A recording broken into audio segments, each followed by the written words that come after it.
장사하자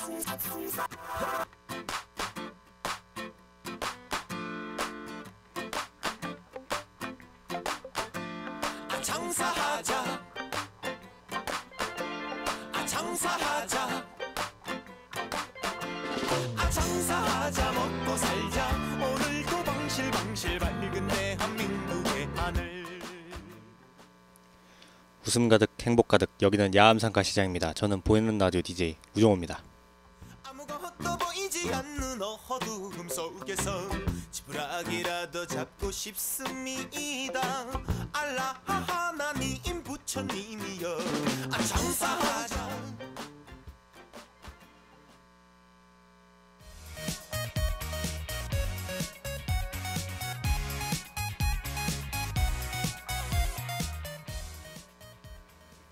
오늘 9월 9일 첫 노래로 금잔디의 바람의 유혹 듣고 오도록 하겠습니다.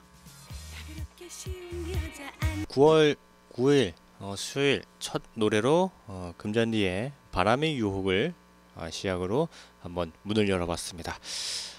오늘 바람이 엄청 많이 불어요. 네, 어제부터 갑자기 바람이 엄청 많이 불더라고요. 어제 제가 이거 끝나고 집에 가서 빨래를 거들려고 이제 옥상에 올라갔는데 제 빨래들이 다 날아가 있더라고요. 바람이 너무 많이 불어가지고 제가 빨래집게를 꽂아놨는데도 이게 날아가 있더라고요. 이게 네, 온데곤데 막 옥상 천지에 막 양말이랑 옷이랑 다 날아가 있어가지고 한 번 더 빨았습니다. 네, 이따 아까 그거 다시 널어놨는데 이게 다시 또 날아갔을 것 같은 그런 불길한 예감 때문에 약간 느낌이 좀 이상하네요. 네, 오늘부터 해서 날씨를 또 보면 그렇게 더운 날은 아니죠? 네, 아닌가요? 네, 오늘 날씨가 다 이렇게 선선한 편인데 지금 약간 걱정인 게 이번 주 토요일 날에 비가 온다는 소식이 또 있어가지고 약간 걱정입니다. 저희 그 토요일 날에 모두 아시겠지만 저희 야암상가시장 그 제6회 한마음 축제가 열리거든요. 이거 비가 정말 조금만 와야 될 텐데. 네.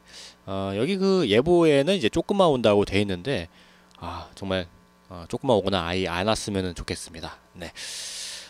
오늘 수요일 1부에서는 문화의 날, 네, 그리고 2부에서는 이번 주 뭐 이슈가 될 만한 것들을 한번 제가 찾아가지고 알려드리는 그런 시간을 갖도록 하는데 1부 문화의 날 들어가기 전에 노래 두 곡만 듣고 오도록 하겠습니다. 류청우의 남자라서 웃지만 그리고 김이사의 사랑의 범인 듣고 1부 본격적으로 시작해 보도록 하겠습니다. 노래 듣고 왔습니다. 김이사의 사랑의 범인 그리고 유청우의 남자라서 웃지만, 네, 이 두 노래 듣고 왔습니다. 네, 오늘 바람이 좀 많이 불어가지고 남자다운 노래로 한번 좀 시작을 해봤습니다. 네. 오늘 1부 문화의 날을 이제 시작하는데요. 오늘은 한번 영화를 하나 또 소개를 해드리는 시간을 갖도록 하겠습니다. 저번 주에 제가 그 공포 영화 오펀 천사의 날개를 제가 또 소개해드렸죠. 네, 그 소개해드리고 제가 그날 그 오펀을 또 봤어요. 네, 어떤 영화가 정말 무서운가 봤더니 약간 그 뭐라고 해야 되지?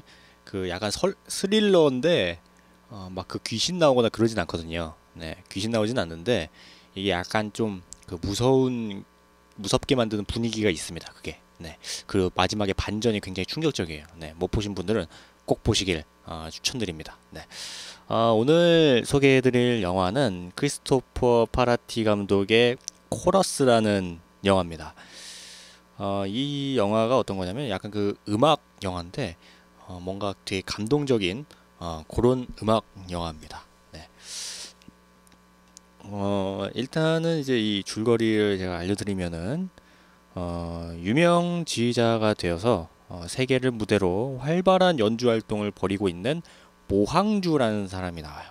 네, 모항주가 이름이에요. 네, 모항주는 이제 어느 날 고향에 있는 어머니가 돌아가셨다는 연락을 받게 되는데 그래서 어머니의 장례식에 참석하기 위해서 고향 프랑스로 돌아옵니다. 이게 프랑스 영화예요. 네, 장례식이 이제 있던 날 밤 억수같이 쏟아지는 비를 뚫고 누군가가 그를 찾아옵니다. 어린 시절 그와 함께 기숙학교에 다니던 친구 페피노인데요. 모항주는 반가움과 회한이 교차하는 표정으로 페티노를 맞아들입니다. 네. 페티노의 손에는 낡은 일기장이 들려 있는데 기숙학교 시절, 옛날에 그 기숙학교 시절 그들에게 음악을 가르쳐 주었던 마티우 선생님의 일기장이었습니다. 일기장에는 이제 마티우 선생님이 기숙학교에 처음 분임한 날부터 이 학교를 떠나는 날까지의 이야기가 자세하게 적혀 있는데, 모항주와 페티노는 마티우 선생님의 일기장을 보면서 어린 시절로 돌아갑니다. 이때부터 영화는 이제 마티우 선생님의 독백 형식으로 전개되는데, 이 첫 장면이 이 페티노와 모항주가 이제 약간 그 나이가 들어 모습, 네, 그 모습이었는데, 이 영화의 그 대부분이 이 페티노랑 모항주의 어렸을 때 이 마티우 선생님과의 만남에 대한 뭐 이런 이야기예요. 네. 계속 이야기하면은 제2차 아이고 네. 제2차 세계대전 직후 전쟁의 상처가 채 아물지 않은 프랑스 마르세유에 있는 작은 기숙학교, 이곳은 이제 현실에 적응하지 못한 교사나 아니면 사회에서 버림받은 아이들이 마지막으로 가는 곳. 말하자면 그 요즘 말하는 그런 막장 인생 있죠? 네, 그런 막장 인생들의 총 집합소 같은 곳인데, 네, 여기에 어느 날 실패한 작곡가 마티우가 임시교사로 부임해 옵니다. 아까 이 마티우 선생님의 일기장이라고 했죠. 그 마티우가 약간 실패한 작곡가였네요. 당시 마티우의 심정은 자포자기 그 자체였는데, 모든 희망을 버린 채 그저 인생의 마지막 종착역에 내린 것 같은 심정으로 이곳에 오게 됩니다. 이 학교에는 전쟁에서 부모를 잃었거나 경제적인 사정으로 부모와 살 수 없는 아이들이 수용되어 있는데, 면회가 되는 토요일마다 교문 앞에서 하염없이 아빠를 기다리는 전쟁과 페티노. 페티노가 전쟁 고아였네요, 이게. 네. 그리고 식당에서 일하며 홀로 자신을 키우는 엄마에게 애증어린 반항을 일삼는 모항주. 아까 그 맨 처음 나왔던 그 분 있죠. 네. 그 모항주 등 이제 사연은 다르지만 이 아이들에게 하나의 공통점이 있습니다. 미래에 아무런 희망이 없다는 건데, 순수한 심성의 소유자인 이제 마티우 선생님이 아이들의 거칠고 뭔가 도전적인 태도와 교장의 비인간적인 대응에 충격을 받습니다. 네. 상처받은 아이들은 늘 말썽을 피우고, 그때마다 교장은 독방감금이나 뭐 체벌 같은 엄한 벌로 아이들을 다스리는데, 이 교장이 약간 그 악역으로 나오네요, 여기서는. 네. 마티우는 이런 교장에 맞서서 아이들을 이제 변호해주지만, 아이들은 고마워하기는커녕 어리숙한 마티우를 골탕 먹일 궁리만 합니다. 네. 아무래도 아이들이 좀 그 부하다 보니까 그런 그 반항심 같은 거를 이 좀 순수한 심성의 이 마티우 선생님에게 뭔가 푸는 그런 거네요. 그럼에도 불구하고 마티우 선생님은 좌절하지 않습니다. 체벌 위주의 강압적인 교육을 펼치는 교장과 달리 아이들을 부단히 껴안으면서 인간적으로 대하려고 노력을 해요. 그러던 어느 날 마티우 선생님은 우연히 아이들이 자기를 놀리는 노래를 만들어 부르는 것을 듣게 되는데, 비록 자기를 놀리는 것이었지만 그는 아이들이 노래를 불렀다는 사실에 놀랍니다. 네, 바로 여기서 마티우 선생님은 아이들에게 그 희망의 씨앗을 발견하게 돼요. 야, 자기를 놀리는 이 노래 하나로 이 희망을 찾네. 야, 희한한 아이씨야, 이 아이씨. 그날 밤 그는 이제 접어두었던 오선지를 다시 꺼내서 노래를 작곡하기 시작하는데, 불가능하다고 생각하면 불가능할 뿐, 세상 어디에나 도전해 볼 만한 가치는 있게 마련이다 라고 생각하면서, 마티우 선생님은 아이들에게 노래를 가르치고, 노래를 부르는 아이들의 얼굴에 서서히 미소가 찾아옵니다. 그 노래로서 그 아이들의 뭔가 그 마음적인 그 상처라든지 이런 거를 좀 보듬어 주는 거네요. 마티우 선생님의 이제 헌신적인 노력으로 아이들은 노래를 통해서 삶의 희망을 찾게 되는데, 실패한 작곡가 마티우 선생님이 이제 더 이상 실패한 작곡가 아닌 것 같아요. 네, 자신의 음악을 통해서 아이들에게 삶의 즐거움을 알게 해주었기 때문인 것 같습니다. 아이들에게 노래를 가르치는 과정에서 마티우는 매사에 말썽만 피우던 모항주가 천상의 목소리를 가지고 있다는 사실을 발견하게 됩니다. 이야, 그 중에서도 또 네, 그 뭔가 그 천상의 목소리를 가지고 있는 그런 또 아이를 또 발견하게 돼요. 아, 진짜 대단합니다. 네. 마티우 선생님의 집중적인 훈련을 받으면서 모항주는 아름다운 목소리를 가진 미래의 음악가로 성장하게 됩니다.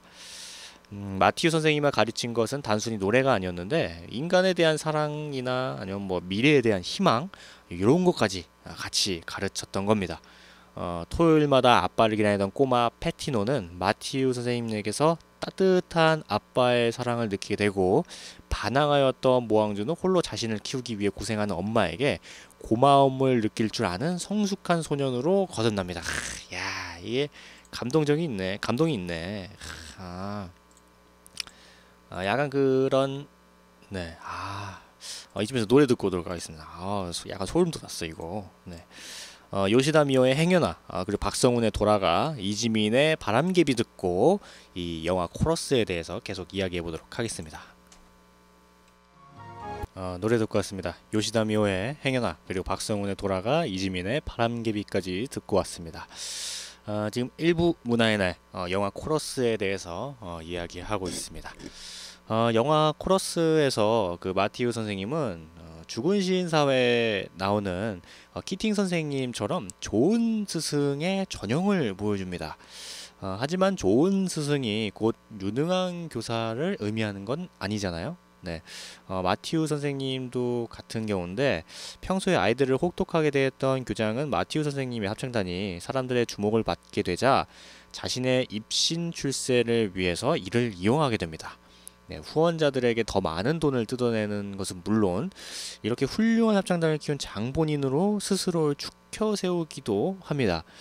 하지만 이러한 교장의 출세 유혹은 한순간에 물거품이 되고 마는데 그가 훈장을 받기 위해서 도시로 로비를 하러 간 사이 퇴학당한 것에 불만을 품은 학생이 학교에 불을 질렀기 때문이다. 야, 이거 대단한데 이거 좀 극단적인데 이게. 당시 그 아이들은 이제 야외 학습을 하고 있었기 때문에 다행히 이제 피해를 입지는 않았는데 하지만 이제 교장은 아이들이 무사한 것보다 자기가 훈장을 받지 못한 것에 대해 굉장히 분개합니다. 네.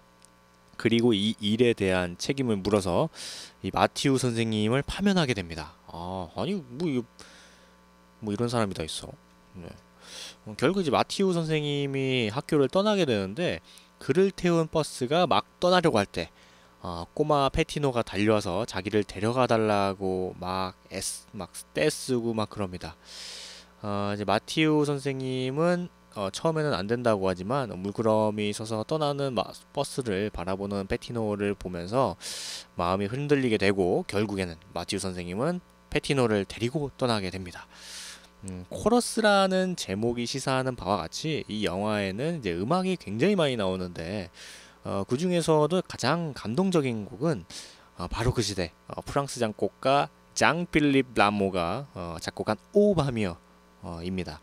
아이들이 후원자 앞에서 부르는 노래인데 아이들의 그 천사 같은 목소리와 그 모항주의 그 뭐라고 해야 되지 매혹적인 그 혼자 부르는 솔로 거기에 어우러져 가지고 듣는 이에게 그 굉장히 매우 깊은 인상을 남기게 됩니다. 이게 역시 그 음악이 많이 나오는 영화다 보니까 이 그 오밤여 이 장면이 나오는 장면이 굉장히 그 인상적인가 봐요. 네, 제가 그 영화를 영화 코러스를 이제 보지는 않았지만 이 오밤이여 이 장면은 봤습니다, 제가. 네, 이게 약간 그 명장면이에요. 네, 오밤이여 가져오소서 이 세상에 그 매혹적인 고요, 당신이 감춘 비밀, 당신이 가져오는 그림자 너무나도 아름다워. 그것은 감미로운 음악회, 희망을 노래하는 당신 목소리, 당신의 힘 너무도 커 모든 것을 꿈으로 바꿔버리네. 이게 노래인데 이게 그 프랑스 말이다 보니까 그냥 한글로 그냥 이렇게 번역을 해온 거예요. 제가 노래를 못 불러가지고 이걸 그렇게 비슷하게 부르지는 못하지만 여기서 이제 밤은 음악으로 바꾸어서 얘기할 수도 있는데 음악이 지닌 비밀, 음악에 드리운 그림자 뭐 그 힘이 너무 커서 모든 것을 희망으로 바꾸어 버린다는 뜻으로 해석할 수도 있지 않을까라는 생각을 해봅니다. 그리고 이제 영화 첫머리의 연주의 장면에서 어른이 된 모항주가 지휘하는 음악은 요한 슈트라우스 2세의 왈츠, 예술가의 생애인데 요한 스트라우스 2세는 역시 왈츠 작곡가로 유명한 요한 스트라우스 1세의 아들이라고 합니다. 제가 이쪽 방면은 잘 몰라가지고 잘 모르는데 되게 유명한 양반인가봐요. 이 양반들이 그 음악 만드는 양반들인데 되게 유명한 양반들인가 봅니다. 부자가 같은 이름을 사용했기 때문에 아버지는 1세 그리고 아들은 2세라고 부르는데 외국은 이런 게 많죠. 무슨 뭐 누구누구 1세 뭐 누구누구 2세 뭐 이런 거 뭐 무슨 뭐 누구 주니어 뭐 이런 거 있잖아요. 네, 그런 그 이름이 같아가지고 외국은 이름 같이 짓는 거 좋아합니다. 네. 하여튼 요한 스트라우스 1세가 왈츠의 기초를 닦았다면 아들인 요한 스트라우스 2세는 아버지에게 받은 왈츠를 더욱 발전시킨 빈 왈츠를 최고의 경지까지 끌어올린 사람으로 꼽힌다고 합니다. 야, 아주 그냥 그 아버지랑 아들이랑 그냥 짝짝꿍으로 잘 맞네 이게. 네. 요한 스트라우스는 음악사에서 유일하게 부자가 똑같은 명성을 누린 것으로 유명한데 이들과 관련해 다음과 같은 일화가 전해져 내려오고 있다고 합니다. 아버지인 요한 스트라우스 1세가 한창 전성기를 구가고 있을 때의 일인데 어느 날 피아노 앞에서 왈츠를 작곡하고 있는데 좀처럼 멜로디가 풀려나지 않는 거예요. 그래서 이제 끙끙거리고 있는데 옆에서 이제 놀던 어린 아들이 스트라우스 2세죠. 아버지, 그 다음에는 이런 멜로디가 어울릴 것 같아요. 라고 하면서 이제 피아노로 이제 멜로디를 딱 쳤는데 요한 스트라우스 2세는 어려서부터 이렇게 음악에 소질이 있었지만 정작 아버지는 이 요한 스트라우스 2세를 그 음악가로 만드는 것을 반대했다고 해요. 뭔가 은행가나 이런 게 되는 것을 원했다고 합니다.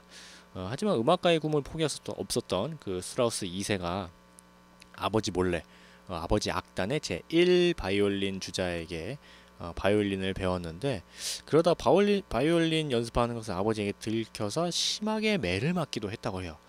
야, 그 뭔가 그 창작의 고통이라든지 뭐 이런 그 음악가에 대한 그런 뭐 고심이 굉장히 컸던 만큼 이제 자기 아들만큼은 좀 소질이 있더라도 소질이 있는 건 알았을 거예요. 근데 좀 이런 쪽은 가지 않게 하는 게 아버지의 마음이었던 것 같습니다. 이 1세 생각으로는.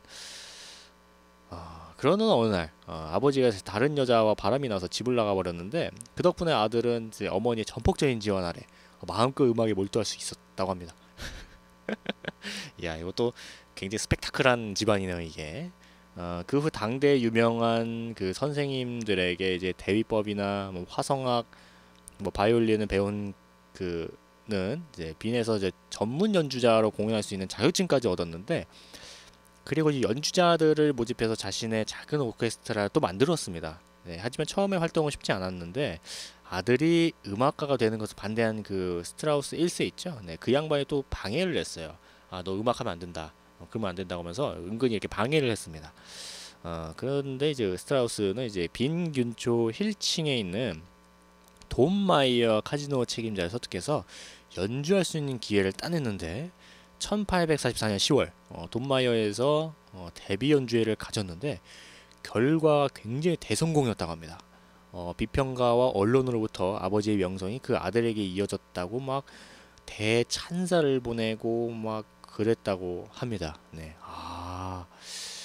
이제 비록 그 부자가 아니었긴 하지만 그 아까 말씀드렸다시피 약간 두 사람 사이에는 그냥 모종의 약간 갈등 같은 게 있었다고 하는데 언젠가 그 빈의 유명 음식점인 돈마이어에 오늘 저녁에 요한 스트라우스 2세의 지위로 연주회가 열립니다라는 그 플래카드가 나붙은 적이 있었는데 아버지가 사람을 시켜서 이것을 떼도록 했다고 하는 그런 일화가 굉장히 유명합니다. 네.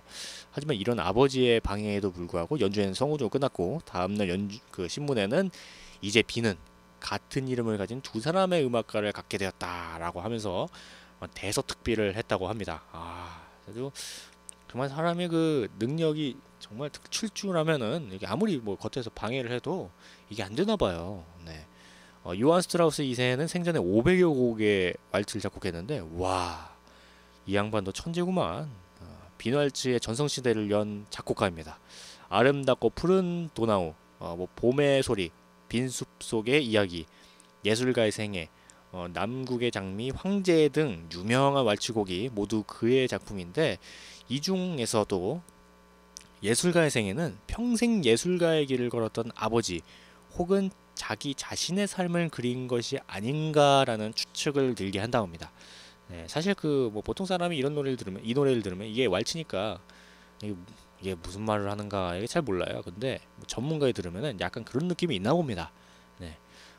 약간 뭔가 그 자기 자신에 대한 뭐 삶이라든지 뭐 이런 거를 뭐 이렇게 노래로 음악으로 뭐 표현해낸 뭐 그런 게 있다고 하는데 사실 저는 잘 몰라요. 이런 걸 잘 몰라가지고 저는 뭐 그냥 그 뭐 대중가요 뭐 이런 거 들 줄 알지. 네, 이런 뭐 왈츠나 이런 거 잘 안 들어가지고 네, 잘 모릅니다. 네. 네, 대개 예술가의 삶은 이제 고난과 역경으로 점철되어 있는데 따라서 이들의 그 스트라우스 1세, 2세 이들의 삶을 그린 예술 작품 역시 뭔가 어둡고 비극적인 분위기를 가진 경우도 많습니다. 뭐 리스트의 헝가리 랩소디 중에 슬픈 영웅의 이야기와 비슷한 뭐 분위기라고나 할까요? 네. 네. 갑자기 그 스트라우스 얘기를 계속했네. 네. 이쯤에서 노래 듣고 오도록 하겠습니다. 노래는 신지의 두근두근 그리고 찰리박의 진짜로 태진아의 진진자라 듣고 오도록 하겠습니다. 노래 듣고 왔습니다. 신지의 두근두근 찰리박의 진짜로 그리고 태진아의 진진자라.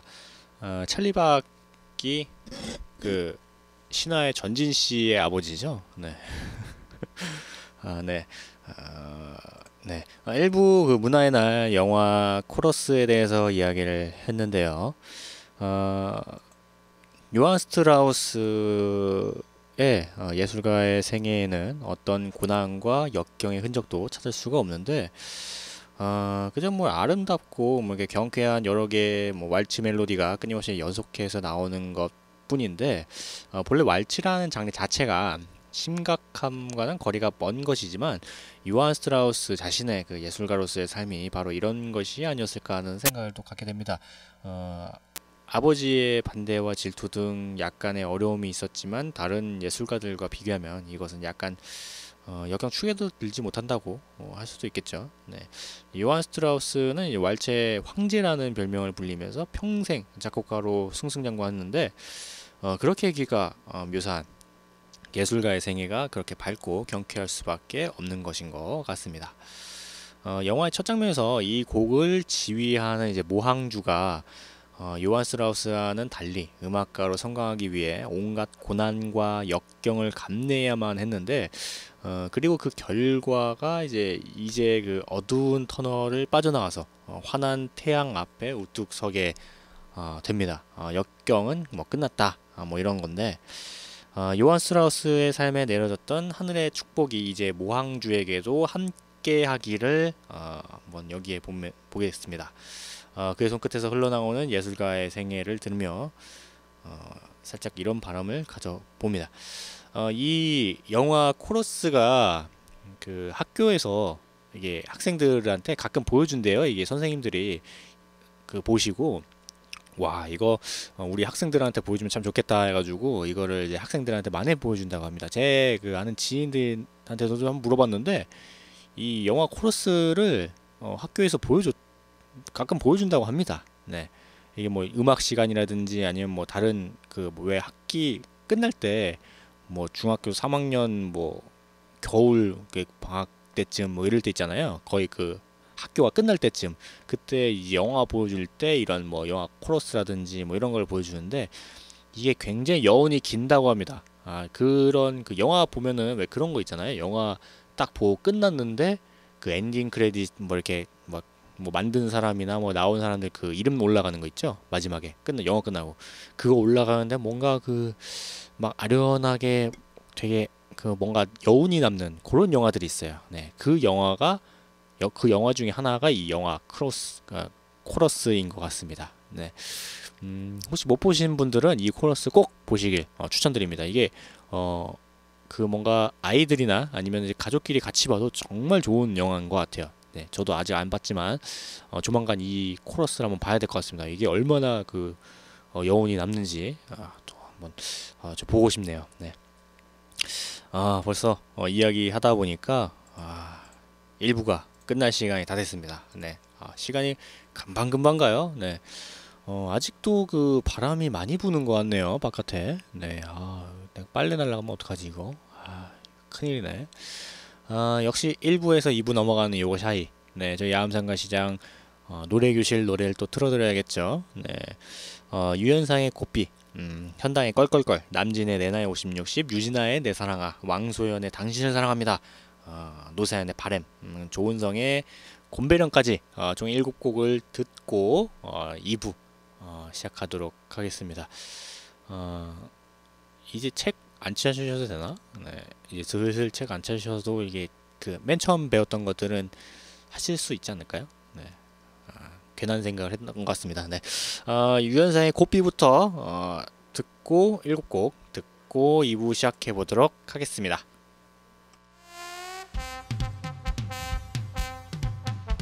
노래 듣고 왔습니다. 네, 저희 야암상가시장 노래교실에서 이제 배우고 있는 노래 7곡을 듣고 왔습니다. 유연상의 고삐, 현장의 껄껄껄, 남진의 내 나이 50, 60, 유진아의 내 사랑아, 왕소연의 당신을 사랑합니다, 노사연의 바램, 조은성의 곰배령까지 이렇게 총 7곡을 듣고 왔습니다. 이제 본격적으로 2부를 이제 시작해야 되는데 제가 좀 안내 말씀 잠깐 드리도록 하겠습니다. 이번 주 토요일이죠. 9월 12일 저희 야암상가시장에서 제6회 한마음 축제가 열립니다. 네. 저희 그 야암상가시장에서 2만 원 이상 이제 구매를 하시면은 응모권을 드립니다. 그 응모권에 성함이랑 이제 연락처를 적으신 다음에 저희 그 시계탑 쪽에 가시면 응모함이 있습니다. 거기다 넣으시면 이제 이번 주 토요일날 축제 당일날 추첨을 통해서 경품을 드리는데 경품이 대단합니다. 네, 1등부터 이제 5등까지 이제 드리는데, 야, 이거 저도 이게 어떻게 안 될까요? 저거 이거 경품. 네, 이거 받고 싶네요. 진짜 대단. 네, 야, 비싼 게 엄청 많습니다. 네, 2만 원 이상 구매를 하셔야지 이게 응모권이 가능하다는 거 이제 말씀드리고, 그리고 이제 이날 그 한마음 축제 당일날 뭐 체험 행사라든지 아니면 뭐 비빔밥, 뭐 맛집 식회나 아니면 무대 행사도 굉장히 많습니다. 뭐 벨리 댄스, 뭐 난타 공연까지 해가지고 거기다 초청 가수도 옵니다. 네, 저희 그 야암시장과 시장에 땡벌 강진 씨가 또 이렇게 초청 가수로 오시기 때문에 가족끼리 다 함께 주말에 저희 야암상가 시장 오셔가지고 한마음 축제 즐기시면 좋겠습니다. 네, 야, 이 강진 씨까지 오네. 예, 좋네요, 이게. 네. 그럼 본격적으로 2부 시작해 보도록 하겠습니다. 이번 2부에서는 이번 주에 뭐 이슈가 될 만한 뭐 뉴스라든지 이런 것들을 제가 한번 쓱 살펴가지고 알려드리는 그런 시간이 되도록 됩니다. 일단 제가 그 뉴스 쓱 보다가 어떤 거를 이제 해야 되나 이렇게 쓱 보다가 먼저 그 눈에 띄는 게 있어서 제가 하나 알려드리도록 하겠습니다. 일본 총리 있죠? 네, 아베 신조 일본 총리의 그 집권 여당이 이제 그 자민당인데, 이 자민당 총재 재선이 확정됐다고 합니다. 네. 그 아베 신조 일본 총리가 집권 그 자민당 총재로 재선됨에 따라서 장기 집권의 길이 열릴 것으로 보이는데, 아베 총리는 이제 8일 이제 자민당 총재 입 후보에 단독 출마함으로써 무투표로 투표를 안 했다는 거죠. 네, 무투표로 이제 재선이 확정이 됐는데, 아베 총리의 자민당 총재 선거 단독 출마는 이제 자민당 내 아베 총리의 견고한 지지 기반을 배경으로 한다고 합니다. 니혼게이자이 신문은 8일 보도에서 이번 투표에서 힘겨운 상대가 부재했다는 것은 단순한 행운이 아니다라면서 해상권과 인사권을 가진 총리가 가진 힘을 충분히 활용해서 장기 집권을 위한 포석을 3년 전부터 착실하게 다져 나온 결과라고 평가했다고 합니다.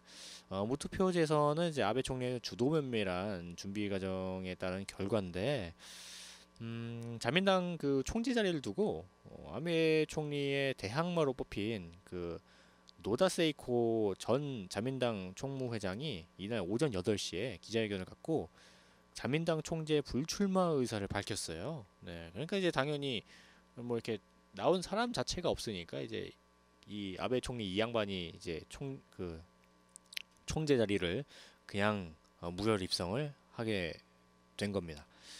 노다 전 그 총무회장은 이날 기자회견에서 총재 선거의 실현을 위해서 이프를 노렸지만 힘이 미치지 못했다라면서 아베 총리 지휘하에 자민당이 활성화되기를 기대한다고 하는데, 사실 이거를 들여다보면은 내가 나가봤자 뭐 이렇게 별 힘이 없으니까 그 총재가 될 수가 없다라는 거를 이제 은연중에 알려주는 것 같네요, 이게.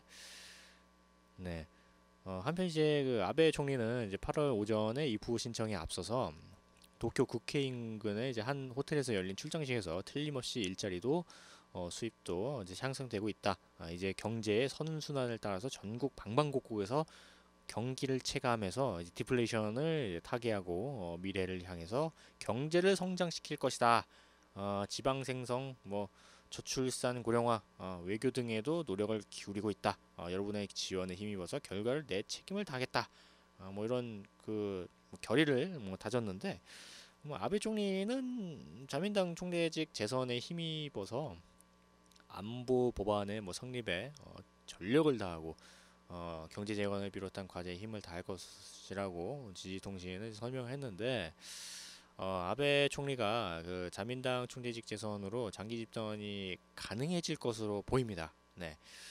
이건 그 의원 내각제를 채택하고 있는 일본의 총리 선출 방식 때문인데, 일본은 중의원, 뭐 하의원이라고 하는데 다수당의 당수 또는 이제 연립여당을 구성하는 정당의 당수가 총리가 되는데, 따라서 연립여당을 구성하는 자민당 총재직 재선에 선출된 아베 총리가 향후 3년간 총리직을 더 수행할 수 있는 자격을 확보한 셈입니다. 예, 앞으로 그냥 최소한 3년 정도는 총리직을 더 해먹을 수가 있는 거예요. 네, 이야, 진짜.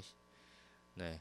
니혼게이자이 신문 보도에 따르면 아베 총리는 7일 당 총재 선거를 위한 뭐 정책 발표하면서 아베노믹스, 네, 뭐 아베 총리의 뭐 경제 정책이라고 하는데, 뭐 환태평양 경제 동반자 협정 체결 등 경제 회복을 최우선 과제로 강조했다고 하는데, 아베 총리는 이날 그 경제 정책 그 아베노믹스의 제 2단계에 나서서 경제 최우선 정권 운영을 이어나가겠다, 뭐 이렇게 강조를 했다고 합니다. 네.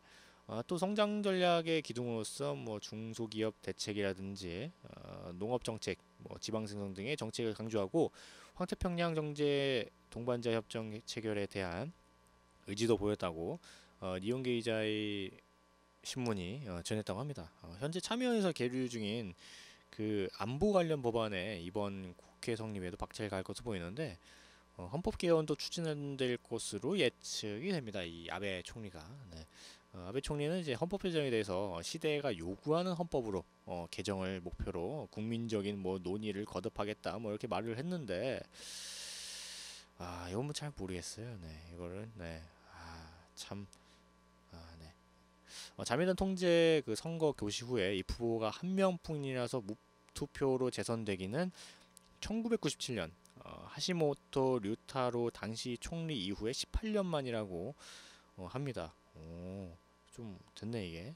아베 총리는 2006년 9월 일본 총리 첫 집권 직후인 10월 자민당 총재로 다음 해 9월까지 1년 정도 이게 자민당 총재를 지내다가 2012년 9월 다시 총재 자리를 차지했고, 이번 재선으로 당 총재 3선을 기록하면서 임기는 무려 2018년 9월까지라고 합니다. 네, 최소한 3년 정도는 더 해먹을 수 있다는 거죠. 네, 네. 그 얼마 전에 일본 그 이 아베 총리 내각이 그 안보 그걸 바꿔가지고 이제 일본 군대 같은 거죠. 이제 자위대. 네, 그걸 이제 군대 형식으로 바꿔가지고 이제 보통 국가로 이제 하려고 하는 그런 움직임을 보이고 있어가지고 일본 내에서도 막 시위하고 막 난리가 아니에요. 네. 근데도 이게 어떻게 할 수 없는 게 그 아베 총리에 대한 그 힘이 굉장히 막강해가지고 이게 뭐 이렇게 대항할 수 없는 그런 지경에 지금 빠져 있어서, 네, 당분간은 이제 아베 총리가 이제 힘을 계속 얻을 것 같습니다. 네. 네, 이 양반 짜증나네. 네. 가끔가다 이 양반 또 그 신사 참배하러 가잖아요. 네.